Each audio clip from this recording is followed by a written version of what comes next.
आज के मनन के लिए हम एक वचन जो देखने जा रहे हैं वो लूका रचित सुसमाचार में हमें मिलता है। लूका रचित सुसमाचार उसका 6 अध्याय,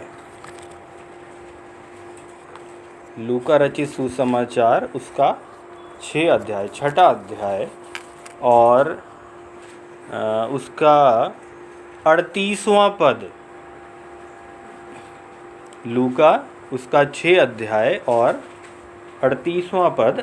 और यहाँ पर ऐसा लिखा है, दिया करो तो तुम्हें भी दिया जाएगा, लोग पूरा नाप दबा दबा कर और हिला हिला कर और उभरता हुआ तुम्हारी गोद में डालेंगे, क्योंकि जिस नाप से तुम नापते हो उसी से तुम्हारे लिए भी नापा जाएगा।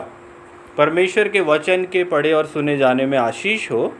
और यहाँ पर हम देखते हैं कि परमेश्वर प्रभु यीशु मसीह कुछ बातों को हमें सिखाते हैं।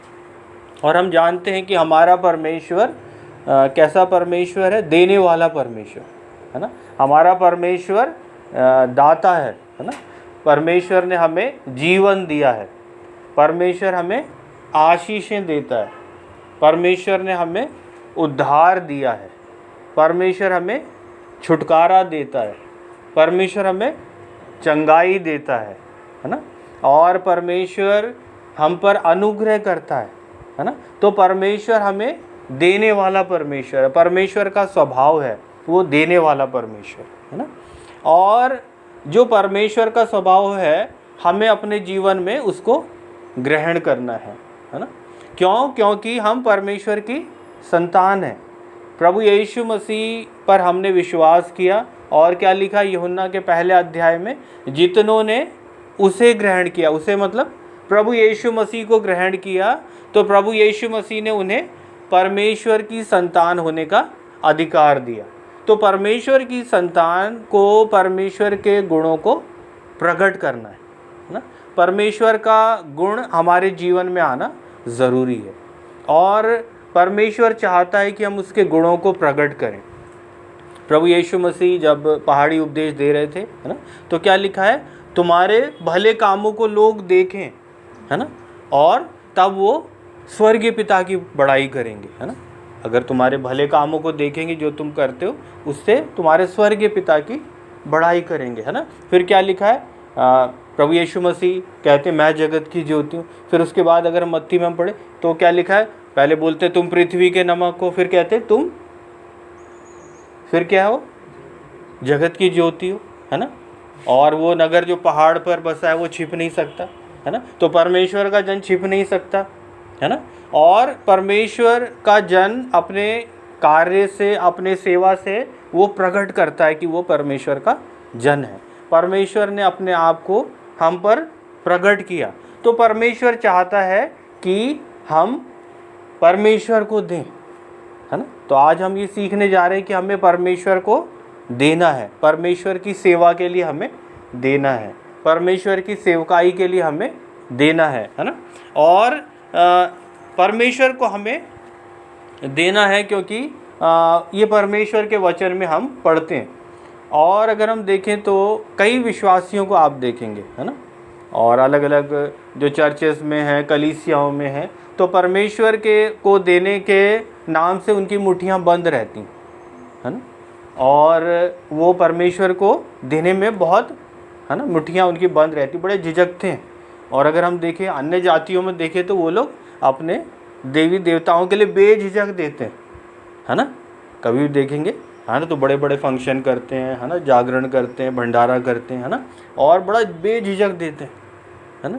तो उसमें वो नहीं, लेकिन जो जीवित परमेश्वर को जो लोग जानते हैं है ना, वो इसमें बड़े पीछे हैं है ना। अगर हम देखें तो इन बातों में वे लोग बड़े पीछे। अब ये प्रश्न ये उठता है कि हम परमेश्वर को क्यों दें, हम परमेश्वर की सेवकाई के लिए क्यों दें? अब ये प्रश्न उठता है ना। तो उसके लिए हम एक वचन पढ़ेंगे और वो हमें मिलता है मलाकी में।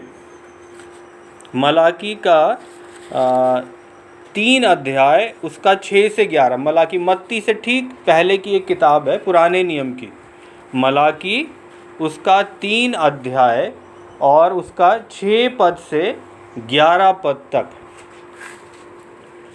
और यहाँ पर परमेश्वर इस विषय में दशमांश के विषय में लिखता है, बताता है यहाँ पर अपने जन को, और वो जन है ना इस वचन में लिखता है और हम पढ़ते हैं। मत्ती से ठीक पहले की एक किताब पुराने नियम की जो है मलाकी है, और मलाकी का 3 अध्याय 6 से 11 पद को यदि हम पढ़ें तो वहाँ क्या लिखा है, क्योंकि मैं यहोवा बदलता नहीं, इसी कारण हे याकूब की संतान तुम नष्ट नहीं हुए।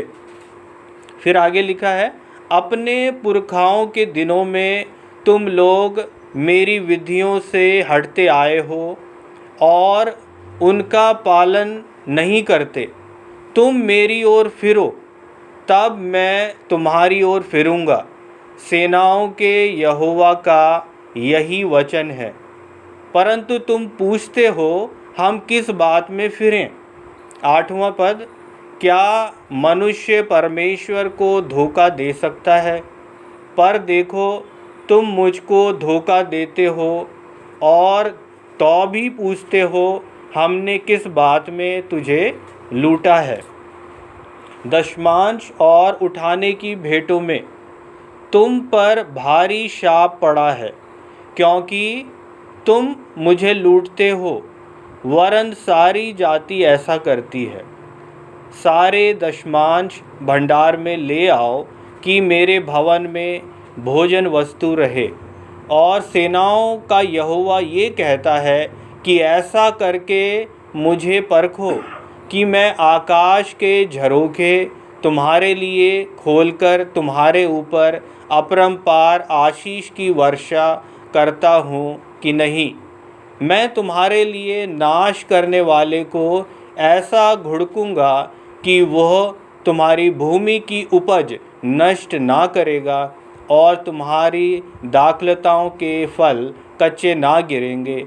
सेनाओं के यहोवा का यही वचन है। तो यहाँ पर हम परमेश्वर के वचन में पढ़ते हैं कि परमेश्वर का वचन हमसे साफ कहता है कि हमें दशमांश देना है। जो 10वां हिस्सा हमारी कमाई का है वो किसका है? परमेश्वर का है। वैसे तो सब कुछ परमेश्वर का है ना, हमारा जीवन भी परमेश्वर का है। और वचन क्या कहता है? तुम अपने नहीं हो, तुम मोल ले लिए गए हो, है ना। और हमें मोल ले लिया गया है ना। हम शैतान के कब्जे में थे, परमेश्वर ने अपने प्रिय पुत्र प्रभु यीशु मसीह को भेजकर हमें छुड़ाया और हमें पाप से छुड़ाया और हमें मोल ले लिया। तो हमारा जो कीमत जो थी वो क्या थी? प्रभु यीशु मसीह का बेशकीमती लहू, जिसके द्वारा परमेश्वर ने हमें छुड़ाया। और जब परमेश्वर ने हमें छुड़ाया तो परमेश्वर ने ये चाहा कि हम उसके बन जाएं, हम उसके बच्चे बन जाएं, हम उसकी संतान बन जाएं। और जब हम परमेश्वर की संतान बन जाते हैं तो परमेश्वर की संतान का जो स्वभाव होना चाहिए वो हमारे जीवनों में होना चाहिए, है ना। और परमेश्वर का जो स्वभाव है वो है देना, वो हमारे जीवनों में होना ज़रूरी है। तो यहाँ पर परमेश्वर का वचन हमें ये सिखाता है कि हमें परमेश्वर को, है ना, उसका जो हिस्सा है हमें परमेश्वर को वो दशमांश देना ज़रूरी है। और इस प्रकार से जब हम परमेश्वर को दशमांश देते हैं, उसका हिस्सा देते हैं, तो परमेश्वर हमें आशीषित करता है। इन वचनों में हमने ये जाना कि परमेश्वर हमें आशीषित करता है। और परमेश्वर जब हमें आशीषित करता है तो हम परमेश्वर को फिर धन्यवाद देते हैं। अब ये बात हम देखेंगे कि दशमांश का मतलब क्या है। दशमांश का मतलब 10वां हिस्सा, है ना। और उसका मतलब ये है कि अगर हम 1000 रुपये कमाते हैं तो उसका 10वां हिस्सा कितना हो गया? 100 रुपया। तो 100 रुपये परमेश्वर का है ना। अगर हम 10,000 कमाते हैं तो उसका 10वां हिस्सा कितना? 1000 है। तो वो 1000 हमारा नहीं है, वो परमेश्वर का है, और वो परमेश्वर को देना हमें चाहिए परमेश्वर के वचन के अनुसार, क्योंकि परमेश्वर का वचन हमें ऐसा सिखाता है ना। और परमेश्वर को जब हम देते हैं तो हम आशीषित होते हैं। यहाँ पर जो हमने वचन पढ़ा, ये वो आशीषें हैं जो हम परमेश्वर को देते हैं, दशमांश देते हैं, है ना। तो परमेश्वर को हमें देना है, क्योंकि परमेश्वर का वचन हमें कहता है ना। और मैं पिछले कुछ वर्षों से मैंने कई कलीसिया के लोगों से बातचीत किया, है ना। और जब मैं उनसे बातचीत करता रहा तो मैंने भी ये कई बातों में एक बात ये भी पूछा, भाई आप दशमांश देते हैं? तो उनमें से ज़्यादातर लोगों ने बोला नहीं, हम दशमांश नहीं देते। तो फिर मैंने प्रश्न किया, आप दशमांश क्यों नहीं देते? तो उनमें से कई थोड़े, है ना, बड़े बोल्ड थे। तो उन्होंने बोला, हम पास्टर को क्यों दें, हम पास्टर को क्यों दें?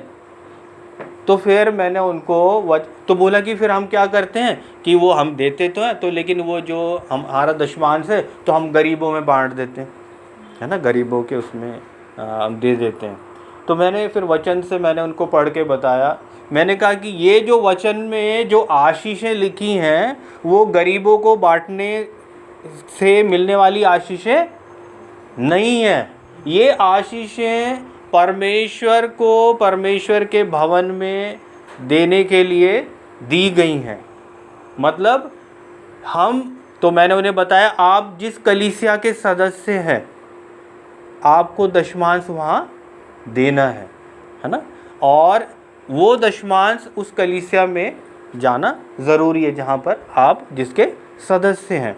तो फिर उनमें से कोई बोला, नहीं, वो हम क्या करते हैं, यूट्यूब में हम मैसेज सुनते हैं और फेसबुक में मैसेज सुनते हैं, बड़ा अच्छा संदेश आता है, तो हम अपना दशमांश वहाँ दे देते हैं, है ना। दशमांश तो हम देते ही हैं। तो फिर मैंने उनसे पूछा, जब आप किसी समस्या में रहेंगे, घर में बच्चे का जन्मदिन है ना, या कोई ऐसी परिस्थिति आ गई, है ना, तो वो यूट्यूब वाला जो प्रचारक हैं, सेवक हैं, वो आपके साथ आके खड़े होंगे? तो उन्होंने बोला नहीं। तो फिर हमने बोला, मैंने उनको बताया, सेवा तो आप अपनी कलीसिया से लेते हैं, पासवान को बुलाते हैं, उनको फ़ोन करते हैं, है ना, और लेकिन दशमांश उधर दे देते हैं, है ना। तो ये ऐसा ठीक नहीं है। आप जिस कलीसिया के सदस्य हैं, दशमांश उसी चर्च में जाना चाहिए। परमेश्वर का वचन हमें सिखाता है। और क्या लिखा है यहाँ पर, बहुत साफ लिखा है ना। और जो हम पढ़ते हैं तो अगर 8वां पद पढ़ें या 9 पद पढ़ें तो क्या लिखा है 9 पद में, तुम पर भारी शाप पड़ा है क्योंकि तुम मुझे लूटते हो, वरन सारी जाति ऐसा करती है।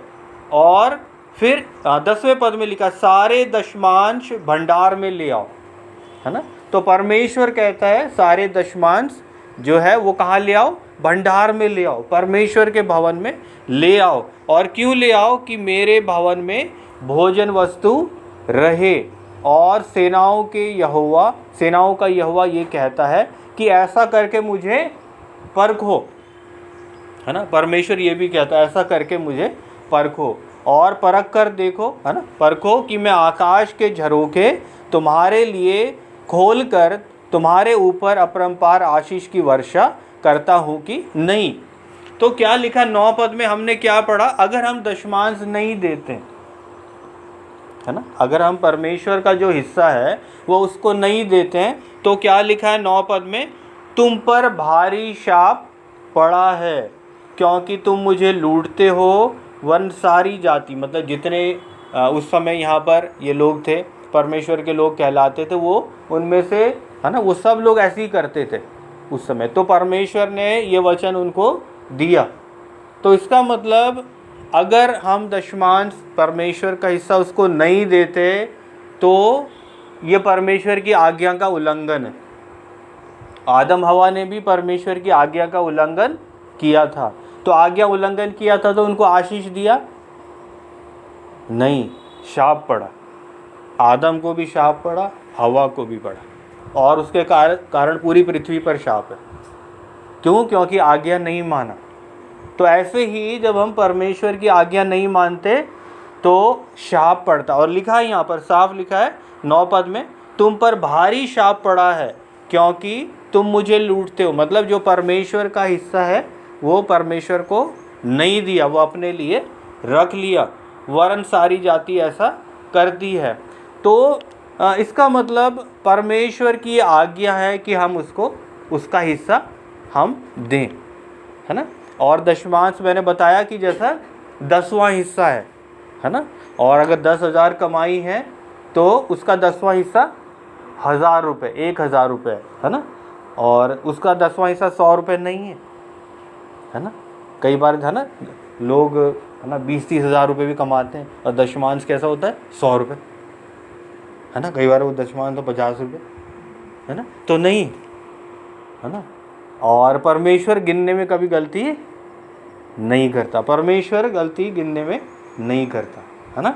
और परमेश्वर चाहता है कि हम भी गिनने में गलती ना करें, क्योंकि हम जो आशीषें चाहते हैं तो हम नाप तोल के आशीषें मांगते नहीं। हाँ, और क्या लिखा है, जब तुम ऐसा करोगे तो परमेश्वर का वायदा क्या लिखा है ना। सारे दशमांश भंडार में ले आओ कि मेरे भवन में भोजन वस्तु रहे। और सेनाओं का यहोवा ये कहता है कि ऐसा करके मुझे परखो, है ना। अब ये कहता है कि तुम ऐसा करके मुझे परखो और कि मैं आकाश के झरोखे तुम्हारे लिए खोलकर तुम्हारे ऊपर अपरंपार आशीष की वर्षा करता हूँ कि नहीं। बोला कि मुझे परखो, है ना। और मैं आकाश के झरोखे खोलकर तुम्हारे लिए आशीष की वर्षा करूँगा। परमेश्वर के ही अपने शब्द हैं ये, है ना। तो हम इस बात को झूठ मान भी नहीं सकते, इंसान की बात तो झूठ भी मान लो। परमेश्वर खुद कहता है कि मुझे तुम परखो, है ना। तो परमेश्वर का वचन हमें ये कहता है कि हम उसका हिस्सा उसको दें, है ना। और परमेश्वर हमें इस बात को सिखाता है, और जब परमेश्वर हमें सिखाता है तो हमें उस बात को सीखने की ज़रूरत है। और दशमांश देने का मतलब एक बीज बोने के समान है ना। परमेश्वर को देना मतलब बीज बोने के समान है। तो हम जितना बोएंगे उतना फल हमें मिलेगा, कम बोएंगे तो कम मिलेगा, ज़्यादा बोएंगे तो ज़्यादा मिलेगा, और नहीं बोएंगे तो नहीं मिलेगा। ये बिल्कुल साफ है ना, एकदम साफ। परमेश्वर का वचन बिल्कुल साफ है, उसमें कुछ बात है ना, कोई कन्फ्यूजन का बात नहीं है। अगर कोई किसान है ना, उसका बहुत बड़ा खेत है, बोला मैं बीज नहीं डालता, है ना, बीज खरीदो और ये 10 तरह की बातें, लेकिन मुझे फसल पूरी चाहिए खेत, तो उसको फसल मिलेगा नहीं, वो खेत खाली का खाली ही रहेगा, है ना। तो बिल्कुल वैसे ही अगर हम परमेश्वर के राज्य के लिए नहीं बोएंगे तो हम नहीं काटेंगे, है ना। और जब नहीं काटेंगे तो हम कई बार, मैं बार बार इस बात को बताता हूँ, है ना। और पहले तो हमने ये वचन बहुत सुना कि परमेश्वर दयालु है, परमेश्वर बड़ा प्रेमी है, परमेश्वर अनुग्रहकारी है ना। लेकिन मैं ज़्यादातर ये बताता हूँ कि परमेश्वर न्यायी भी है, परमेश्वर हिसाब लेगा, वो हर चीज़ का हिसाब लेगा, है ना। तो हमें इस बात को ध्यान रखने की ज़रूरत है, वो दयालु है लेकिन न्यायी भी है। इसीलिए नूह के समय में जल प्रलय आया, है ना, क्योंकि फिर उसने न्याय किया। अब आने वाले समय में भी वो न्याय करेगा। अभी तक है ना अनुग्रह का समय, यीशु मसीह जब इस दुनिया में आया अनुग्रह का समय है ना। और जब वो समय ख़त्म हो जाएगा फिर न्याय करेगा, है ना। और जब न्याय करेगा तो उस समय दया नहीं दिखाएगा, क्योंकि अगर दया दिखाएगा तो वो झूठा हो जाएगा अपने वचन के अनुसार, है ना। अगर वो कह देता अरे आदम चलिए पहली गलती माफ़ कर दिया, इसके बाद माफ़ नहीं करूँगा। तो ऐसा नहीं है। परमेश्वर न्यायी परमेश्वर है, हिसाब लेने वाला परमेश्वर है ना। वो हिसाब लेगा और वो न्याय करेगा। बस एक और चीज़ बोल के फिर मैं ख़त्म करूँगा और फिर हम प्रार्थना में जाएंगे और अपनी गवाही दे के ख़त्म करूँगा, है ना। तो सेवा में आने से पहले मैं एक स्कूल में पढ़ाता था, है ना। और सन 2012 से 2015 के बीच हम लोग बहुत आर्थिक तंगी में रहे, और उस दौरान में करीब अगर मैं हिसाब लगाऊं तो मेरी सैलरी करीब 20,000 के करीब रही होगी 2012 से 2015 के बीच में। और मैं परमेश्वर को, हम लोग है ना, परमेश्वर का हिस्सा देते थे, दशमांश देते थे। तो 20,000 का 10वां हिस्सा 2,000 रुपये मैं टाइट देता था, दशमांश देता था। फिर एक बार ऐसा हुआ, हमने कहा अरे 2,000 रुपये बहुत है ना। हमने हिसाब लगाया, अरे 2,000 रुपये बहुत हैं, तरह तरह के खर्चे हैं, है ना। ये सिलेंडर लेके आओ, है ना। वो तो अब हुआ 1,000 रुपया, नहीं तो पहले तो है ना, पहले भी 600-700 500 इतना तो रहता ही था, है ना। सिलेंडर है ना। फिर वो उस समय है ना, वो डेयरी वाले का है ना, दूध वाले का बिल है, सब्जी है, राशन है ना, और तरह तरह के खर्चे हैं। मैंने कहा कि 2,000 बहुत है। फिर सोचा एक बार कि चलो इस बार नहीं देते दशमांश, तो इस बार दशमांश नहीं दिया।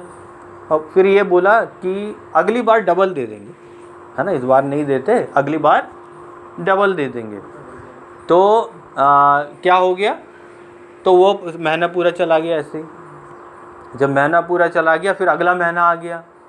तो अगला महीना में फिर वो समय आया कि भाई, फिर वो ये बात याद आया कि पिछले महीने बोला था कि इस महीने डबल देना है।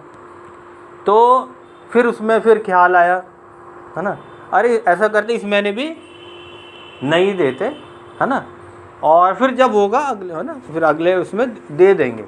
तो कितना पैसा रुक गया दशमांश का, 2,000 इस महीने का, 2 पिछले का और 2,000 इसका, तो 4,000 रुपये दशमांश का रुक गया, है ना। 4,000 मतलब 2 महीने, एक महीने वायदा किया था अगले महीने डबल दूंगा, मतलब इस वाले का भी और वो वाला भी, है ना। हाँ, तो 4,000 हो गया, है ना। तो अब फिर क्या हुआ, उसके बाद कुछ समय बाद तो फिर क्या हो गया, फिर है ना, मेरी वाइफ बीमार पड़ गई, है ना। फिर उसके उसी मैं कुछ समय बाद फिर शिवा, है ना, मेरी बेटी भी बीमार पड़ गई, है ना। और फिर डॉक्टर के पास गए, है ना, और डॉक्टर ने कई टेस्ट बोले। उनमें से एक टेस्ट तो था वो 1,500 रुपये का था, है ना। फिर डॉक्टर ने 10 तरह की दवाई लिखी, है ना, इनका भी दवाई टेस्ट, दवाई इनका भी टेस्ट, इनका भी दवाई, है ना, ये सारा चीज़ करके। तो कुल वो जो उस महीने में जिसमें बोला था मैं डबल दूंगा, तो कितना खर्चा हो गया, 5,000 रुपये दोनों का मिला के सब, है ना। और परमेश्वर को कितना हमें देना था, 4,000, और खर्चा कितना हो गया, 5,000, है ना। तो 1,000 एक्स्ट्रा खर्च हो गया, है ना। तो मुझे फिर अकल ठिकाने आया, है ना। फिर मैंने उस दिन वायदा किया परमेश्वर से कि परमेश्वर अब मैं ये गलती नहीं दोहराऊंगा। और फिर मैंने अगले महीने फिर परमेश्वर को पूरा जितना बचा था सब उसका हिस्सा दिया। और कितना दिया, 6,000 रुपया, 2,000 और उस महीने का 2,000, 6,000 रुपया का चेक मैंने, है ना, वो उसमें कलीसिया के उस बैग में, ऑफरिंग बैग में डाला। और फिर मैंने कहा जो होगा परमेश्वर, है ना, के हाथ में सब छोड़ दिया। फिर उसके बाद, है ना, वो दिन और उसके बाद फिर वो महीना पार हो गया, कितने साल पार हो गए, है ना। फिर ऐसी स्थिति दोबारा हमें देखने को नहीं मिली, है ना। तो ये मेरा व्यक्तिगत उदाहरण, है ना। क्योंकि मैं बड़ा लिस्ट बना के मैंने गिनती किया था, ये इतना खर्चा, ये इतना खर्चा। और उस समय खर्चा कितना था, ये कार भी लिया था तो कार का किस्त जाता था 5,000 रुपया। 2 व्हीलर भी लिया था, है ना। कई जगह ये होता है भी कार में पेट्रोल लगता है तो 2 व्हीलर उसका भी 2,000 किस्त जाता था, है ना। और फिर उसके बाद शिवा की फ़ीस जाती थी, है ना। करीब 1200 रुपये या 1500 रुपये ऐसा, है ना। तो इस तरह से ये सारा खर्चा, पेट्रोल का भी करीब 1,500-2 हज़ार रुपये खर्चा होता था। ये सारी चीज़ें होते होते तो हमें लगता था भैया ये पैसा, है ना, बच जाएगा, काम आ जाएगा, है ना। तो लेकिन वो ऐसी परिस्थिति आई और परमेश्वर ने हमें सिखाया और हमने सीखा, है ना। तो कई लोग तो नहीं सीखते, पर हमने सीखा, है ना। परमेश्वर ने सिखाया, हमने सीखा और परमेश्वर ने फिर हमको आशीषित किया, है ना। और फिर लोग, है ना, फिर उसके बाद जब परमेश्वर ने सेवा में बुलाया, है ना, तो परमेश्वर ने हमें सिखाया। फिर लोग उसके बाद भी ताज्जुब करने लगे, भाई कैसे होता है, कैसा चलता है। मैंने कहा परमेश्वर हमारा चलाता है ना। और जब परमेश्वर है तो हमें क्या चिंता, क्योंकि उसका वायदा है कि वो आकाश के झरोखे खोल कर हमें आशीष देगा, है ना। और लिखा कि परख कर देखो, तो हमने परखा और हमने पाया कि परमेश्वर भला है, वो सच में जैसा उसने कहा वो करता है ना। तो परमेश्वर चाहता है कि हम उसका हिस्सा उसको दें। परमेश्वर का हिस्सा हम अपने पास ना रखें, वो परमेश्वर का, वो हमारा नहीं है ना। वैसे तो हम पूरे के पूरे परमेश्वर के हैं, पर ये जो चीज़ है परमेश्वर ने अपने वचन में कहा, है ना, वो है। और उसके अलावा बाकी गरीबों को देना, ये करना, वो करना, वो उसके अलावा हमें करना है ना। उसमें मिला के गिनती में, है ना, गड़बड़ नहीं करना है ना। क्योंकि परमेश्वर हमें, है ना, बिल्कुल नाप तोल के आशीष नहीं देता, है ना। और हमारा बहुत, है ना, हमारी गवाही, है ना। और हम लोग कितना डर रहे थे, है ना, अलग अलग परिस्थितियों से होके गुजरे। डॉक्टर ने बोला ऑपरेशन होगा, एडमिट करेंगे, ये होगा, वो होगा, है ना। वो खर्चा लगाया तो बहुत ज़्यादा, है ना। फिर परमेश्वर ने, है ना, ऐसा अद्भुत काम किया, ना हॉस्पिटल में एडमिट होना पड़ा, है ना ऑपरेशन की नौबत आई, है ना। तो वो जो खर्चा था वो सब, है ना। तो परमेश्वर हमें जब देता आशीषें तो वो गिन के नहीं देता, वो हमें संभालता है ना। उन घटनाओं से, उन परिस्थितियों से हमें आने जाने में संभालता है, परिस्थिति से संभालता है। कुछ पता नहीं, है ना, घर से निकलेंगे क्या कुछ हो जाए, लेकिन परमेश्वर संभालता है ना, उन सारी चीज़ों में। तो हम वैसे परमेश्वर को उसके बदले, उसके आशीषों, सुरक्षा के बदले कुछ दे नहीं सकते, लेकिन परमेश्वर जो अपने वचन में कहता है वो हमें करना है। और पर जो दशमांश कहाँ देना है, जहाँ के आप सदस्य हैं, जिस कलीसिया में आप जाते हैं, है ना। और जहाँ पर, है ना, आप जो सेवक सेवकाई करते हैं, है ना। तो वहाँ पर ऐसा नहीं कि, है ना, सदस्य यहाँ के हैं और फिर जो भेंट है ना, या दशमांश हैं वो यूट्यूब वाले और ये जो सेवक हैं, या, है ना, जहाँ भी, है ना, उनको, उनके अलावा उनको भी, अगर परमेश्वर ने इतना दिया तो उनको भी दे सकते हैं, ऐसी बात नहीं है ना। हाँ, उनको देने में मना नहीं है, लेकिन जो दशमांश है वो भंडार में जाना है ना, परमेश्वर के भवन में जाना ज़रूरी है। और ये परमेश्वर का वचन है जो हमें पालन करना है। मैंने अपने जीवन में अनुभव किया, मैंने अपनी गवाही इसलिए मैंने आपके सामने रखी। और जब आप ऐसा करेंगे तो परमेश्वर हमें आर्थिक तंगी से उबारेगा, हमारी आर्थिक स्थिति को परमेश्वर ऊंचा करेगा, है ना। और जब हम ऐसा नहीं करते तो कई बार हमें लगता है ना, कि भाई ऐसा क्यों है, ऐसा क्यों नहीं हो पा रहा। तो उनमें से एक चीज़ ये है जो हमें ध्यान देने की ज़रूरत है, और परमेश्वर इस वचन के द्वारा हम में से हर एक को आशीषित करें। आइए प्रार्थना करें। हालेलुया। पिता परमेश्वर, हम आपको हृदय से धन्यवाद देते हैं प्यारे प्रभु, ये मौका हमारे जीवन में आपने दिया कि हम आपकी उपस्थिति में आएँ, आपके भवन में उपस्थित होकर आपके वचन से हम सीखें। प्यारे परमेश्वर, हम धन्यवाद देते हैं कि प्यारे प्रभु आप चाहते हैं कि हम प्यारे परमेश्वर आपको दें, आपकी सेवकाई के लिए दें। और प्यारे परमेश्वर, आज जो हमने सीखा दशमांश के विषय में, प्यारे परमेश्वर, वो 10वां हिस्सा हमारी कमाई का, मेहनत का, वो हमारा नहीं, वो आपका है। आपका हिस्सा आपको देना ज़रूरी है। ओ प्यारे परमेश्वर, आप अनुग्रह करें हम में से हर एक को कि हम प्यारे परमेश्वर उस दशमांश को प्यारे परमेश्वर जहाँ के हम सदस्य हैं, जिस कलीसिया के हम सदस्य हैं, वहाँ पर दें ओ प्यारे परमेश्वर, ताकि हम आशीषित हों। ओ प्यारे परमेश्वर, आपका वचन कहता है कि प्यारे परमेश्वर जब हम ऐसा करते हैं तो आप हमें आशीषित करते हैं, और प्यारे परमेश्वर आप उस नुकसान जो करने वाले को आप घुड़कते हैं। ओ प्यारे परमेश्वर, हम धन्यवाद देते हैं प्यारे परमेश्वर उन सारी आशीषों के लिए जो आपने हमारे जीवनों में दी हैं। ओ प्यारे परमेश्वर, हम धन्यवाद देते हैं हमारे इस जीवन के लिए। ओ हम सुरक्षित पाए जाते हैं, हम अच्छे खासे चलते और फिरते हैं। ओ प्यारे परमेश्वर, इन सारी आशीषों के लिए हम आपको धन्यवाद देते हैं। प्यारे परमेश्वर, आपने हमें इस योग्य बनाया कि हम कार्य कर सकते हैं। ओ प्यारे परमेश्वर, हम विनती करते हैं कि आप हम पर अनुग्रह करें कि हम आपके वचन के अनुसार चलें, आपके वचन का पालन करने का अनुग्रह दीजिए। ओ प्यारे परमेश्वर, मैं विनती करता हूँ हमारे प्यारे परमेश्वर जितने लोग हैं, एक एक जन के लिए मैं विनती करता हूँ, आप इन्हें आशीषित करें। प्यारे परमेश्वर, इनकी मेहनत को आशीषित करें। प्यारे परमेश्वर, इनकी कमाई को आशीषित करें। प्यारे प्रभु, इनकी ज़रूरतें आपके स्वर्गीय भंडार से पूरी होने पाए। हर एक समस्या को आप हल करें। ओ प्यारे परमेश्वर, अनुग्रह दीजिए कि प्यारे परमेश्वर आपके वचन के अनुसार ये देने वाले बने। ओ प्यारे परमेश्वर, क्योंकि आप देने वाला परमेश्वर हैं। ओ प्यारे परमेश्वर, हम आपको धन्यवाद देते हैं। हर एक रुकावट और बाधा प्रभु यीशु मसीह नासरी के नाम से दूर होने पाए। प्रभु यीशु मसीह के लहू की सामर्थ हर एक जन के परिवारों में हम लगा देते हैं। ओ प्यारे परमेश्वर, अंधकार की ताकतें इन घर परिवारों से दूर होने पाए।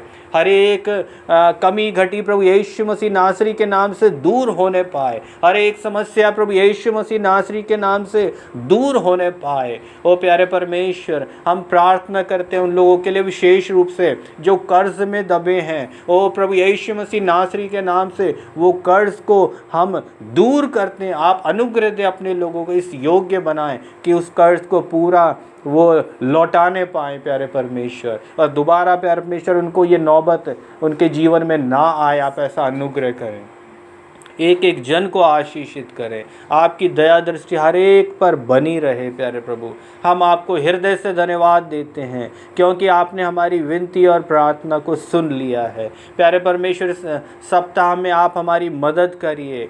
हमारा बोलना आपको भाए, हमारा कार्य करना आपको भाए, हमारा प्यारे परमेश्वर उठना बैठना आपको भाए। प्यारे परमेश्वर, हमारे जीवन के द्वारा आपके नाम को आदर मिले।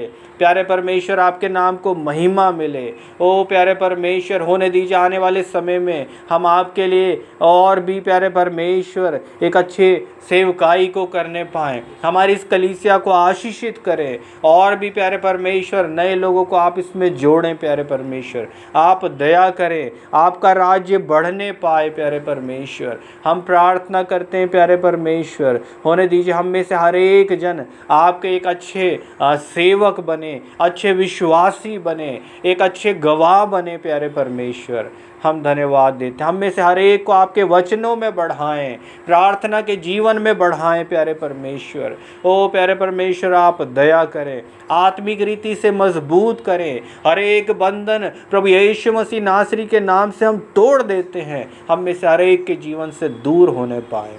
धन्यवाद हो प्यारे परमेश्वर, हमारी विनती और प्रार्थना को आपने सुन लिया है। इस विनती को मैं प्रभु यीशु मसीह के नाम से मांगता हूँ, आमीन।